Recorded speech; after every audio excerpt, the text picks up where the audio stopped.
2020 کے دو لطیفے ہیں جی، دونوں لطیفے آپ کو سناتا ہوں، کافی بوریت ہے۔ ایک صاحب نماز پڑھ کے گڑ گڑا کے اللہ سے دعا مانگتے تھے، یا اللہ بیٹا دے بیٹا دے۔ اتنا گڑ گڑائے کہ ایک دن فرشتہ آسمان سے آیا، اس نے کہا اللہ کے ولی عرش ہلا دیا رو رو کے، بیٹا مانگتا ہے ایک کام تو کر، شادی تو کر لے۔ دوسرا لطیفہ جو 2020 کا تھا نا جی، وہ یہ آپ کا SRO 924/2020، ریئل اسٹیٹ کے بارے میں زیرو معلومات، اور ریئل اسٹیٹ کے اوپر وہ قانون ڈال رہے ہیں جو قابل عمل ہی نہیں ہے۔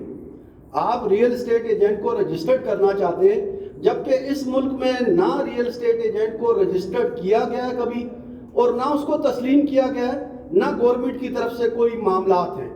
آپ فرائض کی طرف جب آتے ہیں تو پہلے حقوق کی بات ہوتی ہے، کیونکہ حقوق اور فرائض ساتھ ساتھ چلتے ہیں۔ ریئل اسٹیٹ کمیونٹی کے کوئی حقوق نہیں، لہٰذا فرائض ان پہ ڈالنا یہ بہت بڑا ظلم ہے۔ تسلی سے میری گزارش سنیے گا کہ عمران خان صاحب نے ملک کی معیشت تباہی اور بربادی کی طرف گئی، اور پھر پہلی مرتبہ انہوں نے ایک بہت بہترین کام کیا۔ وہ بہترین کام یہ کہ اگر میں نے ملک کی معیشت کو چلانا ہے تو مجھے ریئل اسٹیٹ کو چلانا ہوگا، مجھے بلڈرز کو چلانا ہوگا۔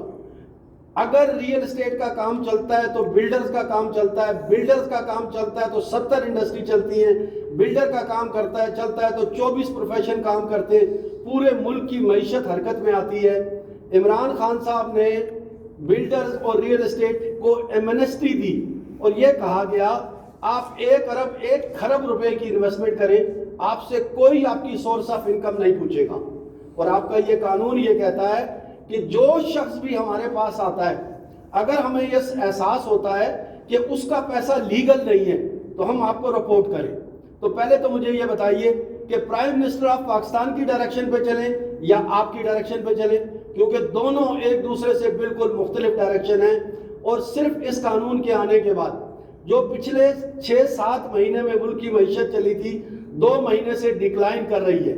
ذہن میں رکھیے، یا آپ FATF کا قانون چلائیے یا حکومت پاکستان کا قانون چلائیے۔ اب گزارش یہ ہے کہ کہتے ہیں جی کلائنٹ کی مخبری کریں۔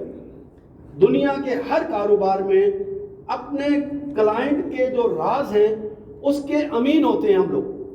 آپ کیسے سوچ سکتے ہیں کہ ہم اپنے وہ لوگ جن سے ہمارا رزق روزگار وابستہ ہے، اور وہ لوگ بھی کون ہیں؟ کوئی DIG ہے، کوئی بریگیڈیئر ہے، کوئی DG ہے، کوئی FIAL ہے، ان کا کرپشن کا پیسہ ہے، ہم جانتے ہیں کرپشن کا پیسہ ہے، ہم ان کو رپورٹ کریں تاکہ آپ لوگوں کے پاس آ کر وہ چائے پئیں اور میرے بچوں کا نام وہ ٹیررسٹ کی لسٹ میں ڈالیں کہ ہاؤ ڈیئر یو آر، کہ آپ نے DG FIA کو رپورٹ کر دیا، آپ نے MI کے بندے کو رپورٹ کر دیا۔ ریئل اسٹیٹ ایجنٹ ایک کمزور شخص ہے، وہ مگرمچھوں کی مخبریاں نہیں کر سکتا۔ اور اگر یہ قانون آپ ڈالنا چاہتے ہیں تو ایک کام کیجئے، FBR میں قانون ڈالیے کہ FBR کے تمام ملازم ایک دوسرے کی مخبری کریں گے۔ پولیس میں قانون ڈالیے کہ پولیس کے سب لوگ ایک دوسرے کی مخبری کریں گے۔ فوج میں قانون ڈالیے کہ فوج کے لوگ ایک دوسرے کی مخبری کریں گے۔ عدلیہ میں قانون ڈالیں کہ عدلیہ کے لوگ ایک دوسرے کی مخبری کریں گے۔ ہر شخص کو آپ دیکھیں، سر آپ سنیے، میں نے آپ کو 4.25 گھنٹے سنا ہے، آپ مجھے سنیے۔ میں اس وقت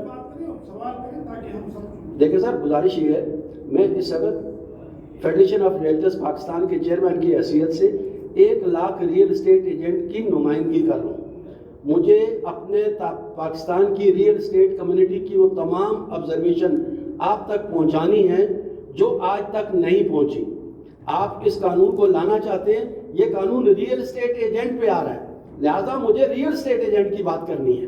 گزارش یہ ہے سر کہ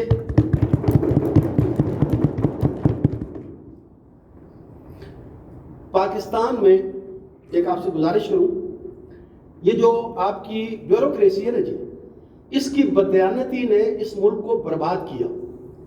کیا تھا؟ جس چیز کی قیمت 1 کروڑ روپیہ ہے، ڈپٹی کمشنر کہتا تھا اس کی ویلیو 20 لاکھ روپیہ ہو۔ یہ ڈپٹی کمشنر کون ہے؟ بیوروکریسی کا ایک حصہ۔ اور کیوں کرتا تھا؟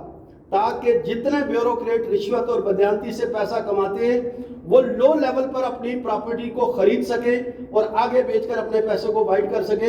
اس میں ریئل اسٹیٹ ایجنٹ نہیں تھا جو ویلیو کا تعین کرتا، یہ ڈپٹی کمشنر تھا۔ اس کے بعد FBR نے ٹیک اوور کیا۔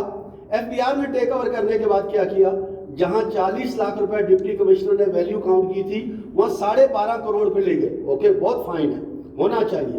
ہم بھی کہتے ہیں دیانتداری کا سسٹم ہو, لیکن دیانتداری کے سسٹم میں ان تمام لوگوں کو آپ پوچھیں نا جنہوں نے اس بدیانتی کے راستے پہ ڈالا.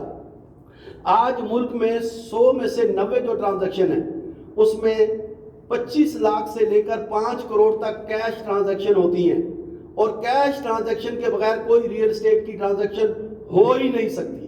اگر آپ یہ ایکسپیکٹ کرتے ہیں کہ 20 لاکھ سے زیادہ کی ٹرانزیکشن پہ ہم رپورٹ کریں, تو آج میں فیڈریشن آف ریئلٹرز پاکستان کے چیئرمین کی حیثیت سے آپ کو تحریری طور پر کہہ رہا ہوں, اس ملک کی تمام ٹرانزیکشن سسپیشس ہیں.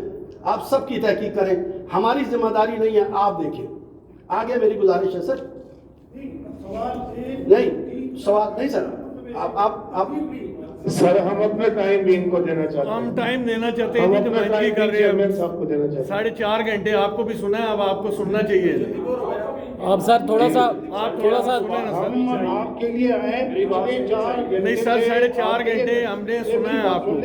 اعجاز صاحب سے میری ذاتی شناخت ہے, اس کے ساتھ میرے 4 گھنٹے کے ملاقاتیں بھی ہو چکی ہیں, کوئی اس طرح کی بات نہیں ہے. ہم اس کو سن چکے ہیں. ایک ہوتا ہے گیلری کی طرف, ایک ہوتا ہے پرٹیننٹ کویسچن ہوتے ہیں. ہر سوال کا جواب دینے کے لیے ہم بیٹھے ہوئے ہیں. ہم پاکستانی ہیں, آپ بھی پاکستانی ہیں. ہمارے اندر کوئی کسی نارتھ امریکہ کوئی بندہ نہیں بیٹھا ہوا ہے. ڈونٹ یو وری, we are here, we are to listen, we are to respond. جو بھی آپ کی ریزرویشن ہے اس کے لیے اگر جتنا بھی بیٹھنا پڑ جائے گا ہم آپ کو سنیں گے. ڈونٹ مروت صاحب نہیں, آپ سنجیدہ نہیں ہیں. نہیں سر, ایکسکیوز می, ایک منٹ جی, سر آپ ایک بندے کو بات کرتے تھے. ایک بندے کو اقبال صاحب ایک منٹ. میں ایک آپ سے گزارش کروں, آپ لوگ سنجیدہ نہیں ہیں. آپ لوگ اگر سنجیدہ ہوتے تو معاملات بہت بہتر طریقے سے ہو سکتے تھے. جو یہ قانون آیا, پرائم منسٹر آفس میں ایک کمیٹی بنائی گئی پاکستان کی ریئل اسٹیٹ کمیونٹی کی اور ایف بی آر کے آفیسرز کی. جاوید چودھری صاحب بھی اس کا حصہ تھے, اور فیصلہ یہ ہوا کہ یہ تمام لوگ ایف بی آر میں بیٹھ کر معاملات کو اس طرح کریں گے کہ ریئل اسٹیٹ کمیونٹی کے لیے بھی قابل قبول ہو, حکومت کے لیے بھی قابل قبول ہو, اور فائنانشل ٹاسک فورس کو بھی ہم تسلی دے سکیں. لیکن باوجود ہمارے کہنے کے اس کا ایک اجلاس نہیں بلایا گیا. محترم مروت صاحب, آپ سے بھی ملاقات ہوئی, آپ نے بھی یہی کہا کہ اگلے ہفتے ہم چیئرمین کے ساتھ ایک اچھی میٹنگ کریں گے اور اس میں تمام تحفظات کو دور کریں گے. میں آپ سے گزارش کروں, ہم محب وطن پاکستانی ہیں, لیکن یہ نہیں ہو سکتا کہ میری کمیونٹی اپنے گلے میں پھندا ڈالے اور نیچے سے تختہ کھینچ دے. ہم اپنے تحفظات کے ساتھ چلیں گے.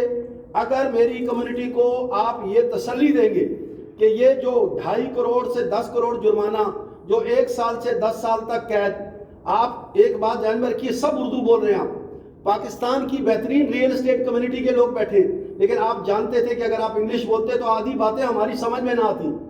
10 لاکھ میں سے 9,99,000 لوگ جو ہیں ریئل اسٹیٹ ایجنٹ, وہ میٹرک سے نیچے کی کوالیفیکیشن کے ہیں. آپ بات کرتے ہیں جی آپ لاگ ان کریں FIUT اور FITO اور FI. سر یہ جو باتیں آپ کر رہے ہیں نا, یہ ریئل اسٹیٹ کی اپروچ سے بہت باہر ہے. پورے پاکستان میں صرف 2% ریئل اسٹیٹ ایجنٹ آپ کو ٹیکس دیتا ہے. لوگوں کو ٹیکس کے نظام کا نہیں پتا, اور اس میں سے بھی اگر آپ رجسٹرڈ ہونے کی بات کریں گے 0.01% شاید رجسٹرڈ ہوں.